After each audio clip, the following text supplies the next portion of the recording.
All right, here are the official updates, things that we know that are coming from the John Wick universe. So, obviously, most recently, we've got John Wick 5 announced. That's going to be starring Keanu Reeves. Chad Stahelski is directing still. The story is still being decided, and it's not really clear as to when it takes place. That's key. So it could be a prequel, could be, a sequel, could be a mix of the two. Even though a prequel with an older Keanu Reeves is crazy. I'm sure they'll de-age him, or they could cast another actor. Yeah. Yeah. So I'm thinking both.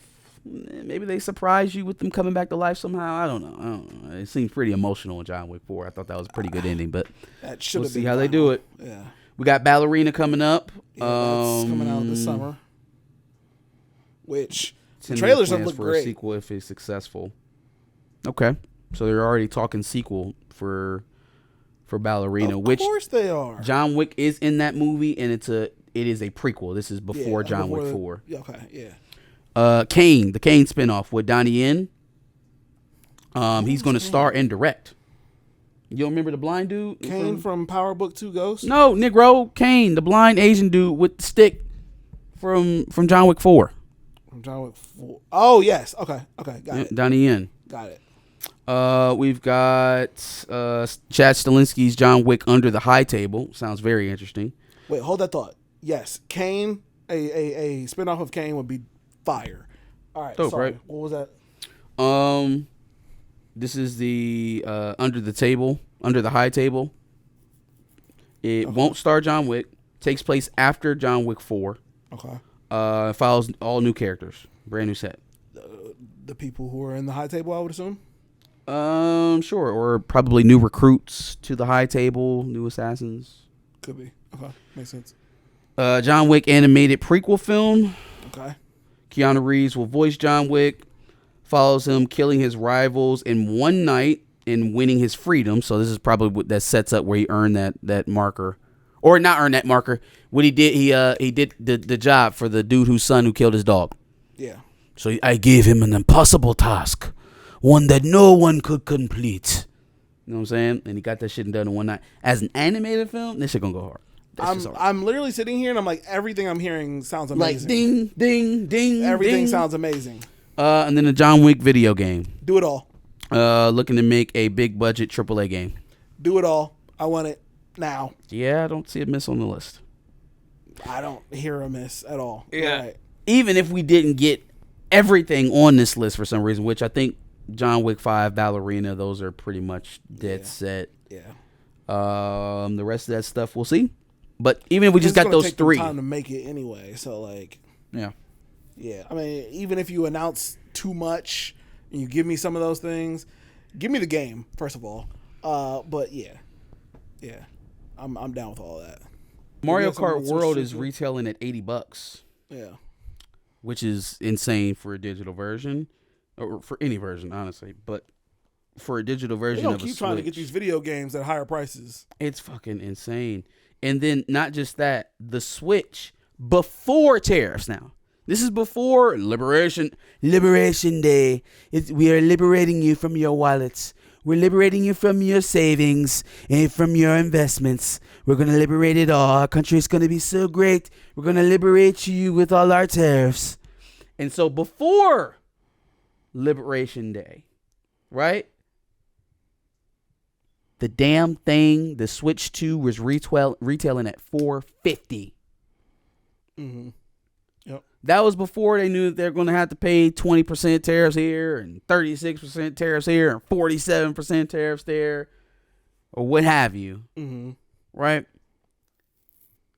This thing is going to be over $500, y'all, when it's all said and done. I don't think they truly know what it's going to cost them to make these things at a mass scale yet.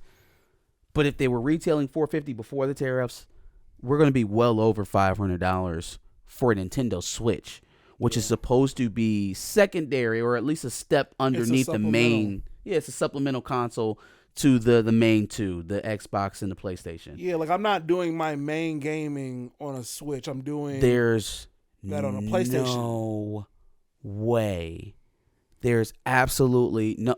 I have to save my son's games on a disc, on a memory card. You want me to pay $600 that doesn't have for something that doesn't have the memory capacity to hold everything it needs internally. I have to buy external memory to play. Get the fuck. Are you kidding me? I mean, some people have to do that for the PlayStation, but it's not required. Dog, if you're doing that for the PlayStation, then you know why. Like, you're going above and beyond. You have a lot more on there than the average gamer. Right. If I have a Nintendo Switch, it is a natural thing that you are probably going to have one or two of your games on memory cards. You'll probably have Mario Kart as one of them. That is an inferior product to that of the price range they are venturing into. We are seeing this. We just talked about this with the theater experience. These corporations are trying to offer you less and less and less while the prices of all this shit keeps going up more and more and more. What is it that I'm getting from the digital version of Mario Kart World that's going to make it $80? All the new maps, bro. No, screw that. All the new characters, bro. That's not even affected by tariffs. Where are all your coders in Japan?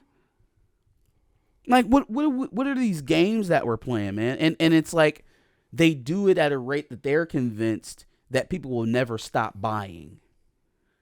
I think it's much more likely that, what happened in New York some months ago that got people all in a frenzy about the curly head dude named, the Mario character.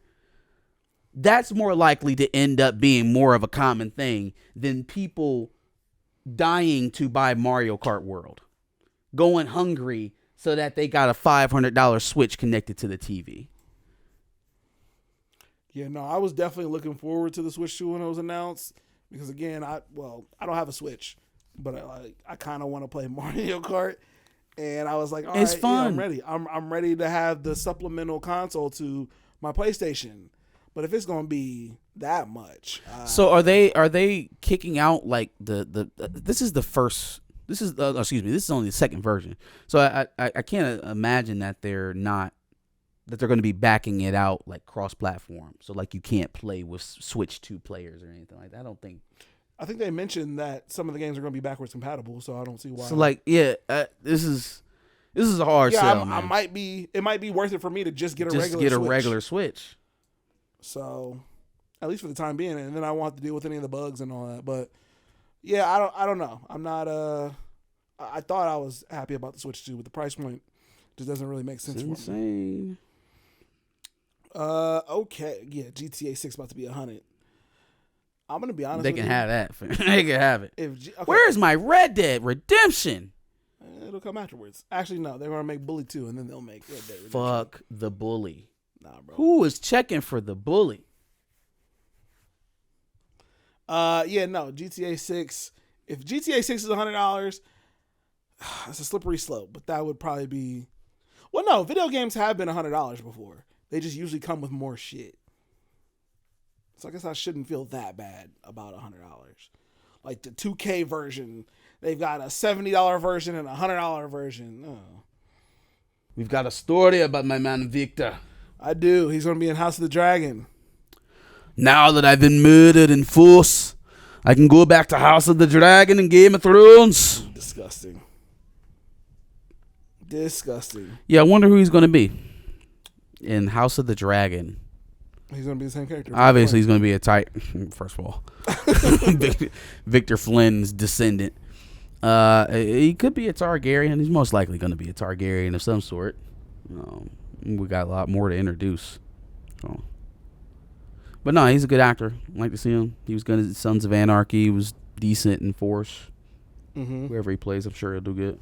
Carrie Coon. Yeah, she consider herself lucky to be in the MCU. She got swatted. She got backhanded by Marvel. That's crazy. She said she wanted a pay increase to come back in Endgame, and they told her to promptly fuck off. I didn't even notice she wasn't there in Endgame, to be honest with you. Didn't notice that Proxima didn't show back up. Yeah, I can see her treating her like that because she wasn't a major role. She's not even a major role in White Lotus, is she? Yeah, this season at least. She has a main plot line that's running through her. All right. Any other thing we gotta talk about? Oh, no, shit, is it? I think that's it. That was a long Behind the Cape segment. Tell us what you guys thought about this week's Behind the Cape. Like, share, and subscribe. Come back next Sunday to do it live or catch us on the replay during the week. Facts. And make sure you check out our playlist full of Behind the Cape takes from previous weeks. Make sure you catch up on everything. And then obviously, like you said, we like to do this every Thursday at 10 o'clock. Make sure you're here. Let's read some comments. Chill said, I hope John Wick will be playable. George recognized how horrible season 2 was. What did he say? He said, I hope John Wick will be playable in the John Wick video game. Oh, you never know. It might have the chick from Ballerina, you know.